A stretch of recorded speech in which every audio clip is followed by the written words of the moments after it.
As we're dealing with that dangerous heat, we're on your side with ways to keep your home cool without exploding your budget. That's right. Experts say one way to keep your thermostat at 72 degrees. Brian Henry joins us live from Tuscaloosa. Brian, I already talked to one person whose air conditioner went out. You don't want to be in that situation in this kind of heat.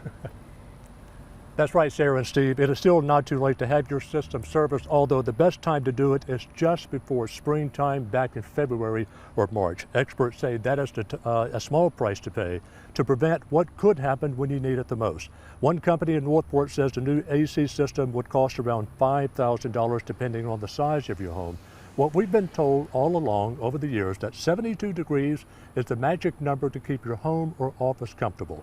Even this week, that is still the recommended temperature inside to help extend the life of your AC and stabilize your power bill. Because remember, your air conditioning system has to turn on and off to adjust to the temperature settings.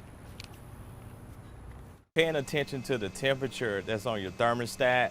A lot of customers go, usually in the winter time, they'll drop it down very low to 60, 65 degrees, something like that. And that's gonna constantly run your unit because it's trying to catch up with that temperature.